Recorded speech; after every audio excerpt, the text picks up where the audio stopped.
What's going on, guys? Welcome back for another quick movie review here on Action Industries from your boy, Ben Bateman. Yes, I just talked about myself in third person, and yes, I'm standing in front of a couple of giant Magic cards because I do a Magic the Gathering podcast, and this is our studio. So, the movie I'm talking to you guys about today is Just Mercy. Should you see it?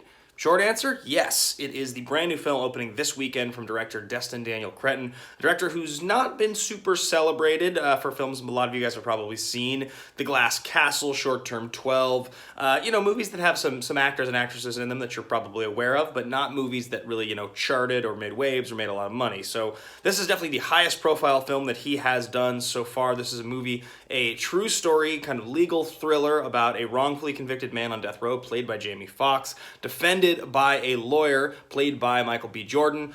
You have Brie Larson in the film. She works for an organization with Michael B. Jordan, and then a pretty strong cast of supporting characters. You've got O'Shea Jackson, who's in prison. He's another prisoner in the film. The movie feels structurally very similar to movies that we've seen in the past about similar subjects. It's not all that different in that sense. However, the performances and the reality of it's all very strong. It's the real-life lawyer that Michael B. Jordan is portraying is a guy named Bryan Stevenson. Now, I actually got to see a screening of this film the other night. It was a special release from Warner Brothers, and it was kind of a crazy setup. They had the cast all there, kind of coming in and introducing the film to each of the theater groups. So we had Michael B. Jordan, and we had O'Shea, and we had Brie Larson, and we had Jamie Foxx, and Bryan Stevenson, the real Bryan Stevenson, all come into the theater and kind of introduce the film, which was pretty cool to see. Obviously, that's some really kind of grassroots, hands-on promotion from the team that made the film.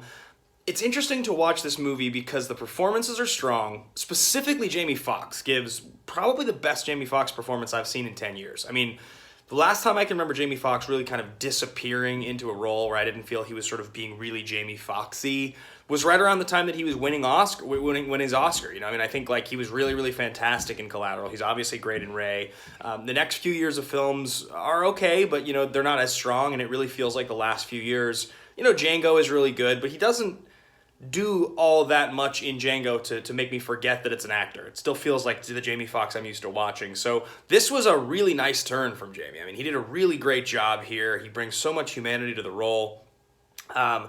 I talked about Michael B. Jordan. I think he's good here. He doesn't do what Jamie Foxx does, right? I don't lose that it's Michael B., but he does a great job. I mean, he definitely is really engaging, and I think he's really coming on as a strong actor. Brie Larson is good. Her role is not as flashy. She doesn't have as much screen time.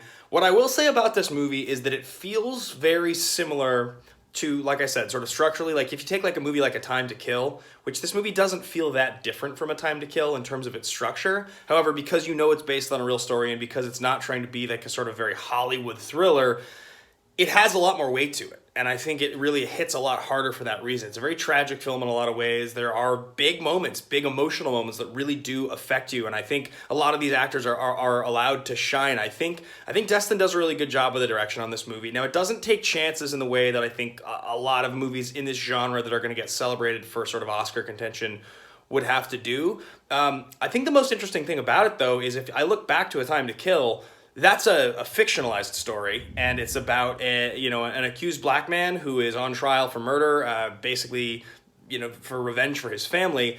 But it's a white lawyer, and it's a white lawyer and an older white lawyer and a white female lawyer who are coming in to kind of save the day. And that's a much more 90s take on a story like this. Now, I know this is based on a true story, but somebody still has to greenlight the script and actually get this movie made.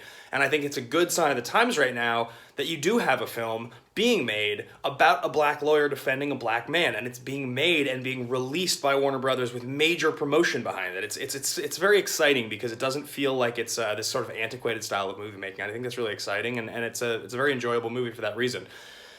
It definitely does suffer from some of the plot things I talked about. There are moments in the movie where you feel like you're watching a kind of traditional movie in this genre. But I think the story that it's telling, and I think the reality of the situation, there's a stat at the end of the movie that for every nine prisoners executed on death row, one prisoner is proven to be innocent and freed. And that's kind of a crazy stat. 1 in 9 statistically is innocent, and we're killing people. So That's pretty wild.